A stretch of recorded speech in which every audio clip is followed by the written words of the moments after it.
আমরা জামাত ইসলামকে সমর্থন করিনি। আমরা জামাতকে আমাদের উদারতার কারণে, অর্থাৎ বিএনপি সরকারের উদারতার কারণে এই দেশে তারা প্রথম রাজনীতি করার সুযোগ পায়। শেখ মুজিবের সরকার নিষিদ্ধ করেছিল জামাতকে, কিন্তু বিএনপির সরকারের সময় তারা রাজনীতি করার সুযোগ পায়। কিন্তু আমরা সবসময় দেখেছি এই দলটির অন্য কিছু বিষয় নয়, একটা চরিত্র আছে, সেটা হচ্ছে মুনাফেকি। এই মুনাফেকি ছাড়া তারা কিছু করেনি। আমরা একসাথে আন্দোলন করলাম এরশাদের বিরুদ্ধে। হাসিনাও প্রথম দিকে ছিলেন, তারপরে কাউকে কিছু না বলে হাসিনা এরশাদের অধীনে নির্বাচনে চলে গেলেন।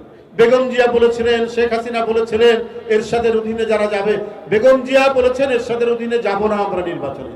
আর হাসিনা এক লাফ দিয়ে বলেছিলেন যারা যাবে তারা জাতীয় বেঈমান। 24 ঘন্টার মধ্যে গিয়েছিল, জামাতও চলে গিয়েছে। এই যে ছাত্র জনতার এই আন্দোলন, এই রক্ত ঝরা আন্দোলন, ওইদিকে বেগম রোকেয়া বিশ্ববিদ্যালয়ের আবু সাইদ সে বুক চিতিয়ে বুলেট বরণ করে নিয়ে আমাদের আন্দোলনের ইতিহাসের যে জয় পতাকা উড্ডীন করেছিল আকাশে, তারই অনুপ্রেরণায় ঢাকায় দেখেছি মুগ্ধকে, আমরা দেখেছি আহলাবকে, আমরা দেখেছি একের পর এক ওই শিশু বাচ্চারা নিজের আত্মদানের মধ্যে দিয়ে শেখ হাসিনার মতো এক ভয়ঙ্কর নৃশংস একজন দানবকে বাংলাদেশ থেকে যখন বিতাড়িত করালো এই সাহসী বীররা, তার কয়েকদিন পর জামাত বলে বসলো আমরা আওয়ামী লীগের সবকিছু মাফ করে দিব। তাহলে আপনি আবু সাইদের রক্ত কিভাবে মাফ করবেন? আপনি মুগ্ধের রক্ত কিভাবে মাফ করবেন? আপনি আহনাফের রক্ত কিভাবে মাফ করবেন?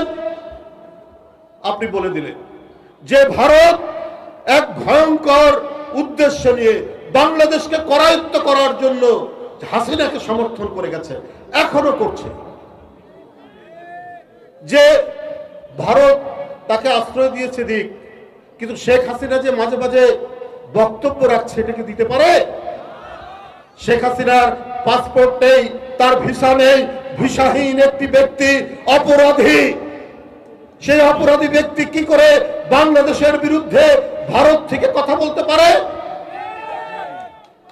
অথচ ভারত তাকে সেই প্রশ্রয় দিচ্ছে। এখন ভারতের যদি কোনো ক্রিমিনাল বাংলাদেশ আশ্রয় দেয় আর এইখান থেকে ভারতের বিরুদ্ধে কোনো কর্মকাণ্ড করে, ভারত কি তখন ছেড়ে কথা বলবে? এই যে দাউদ ইব্রাহিম যে সমস্ত সন্ত্রাসী ভারতের বোম্বের, তাদের সাথে পাকিস্তানের যোগাযোগ আছে বলে এখনো পর্যন্ত প্রতিদিন পাকিস্তানকে অভিযোগ করে, পাকিস্তানের বিরুদ্ধে তারা নানা কথা বলে। আজকে যদি তাই হয়, তাহলে আজকে কেন শেখ হাসিনা ওইখান থেকে উস্কানি দিচ্ছেন? এইখানে বৈষম্য বিরোধী ছাত্র জনতার উপর তারা আক্রমণ করছেন, বিভিন্ন জায়গায় তারা আক্রমণ করিয়েছেন।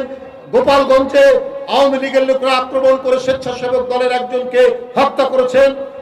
তাহলে এই ধরনের একজন অপরাধী যে শিশুর রক্ত খেয়েছে, যে তরুণের রক্ত খেয়েছে, যে নারীর রক্ত খেয়েছে, যে দেশের জনগণের রক্ত কুড়ে করে খেয়েছে, আপনি তাদেরকে আশ্রয় দিবেন?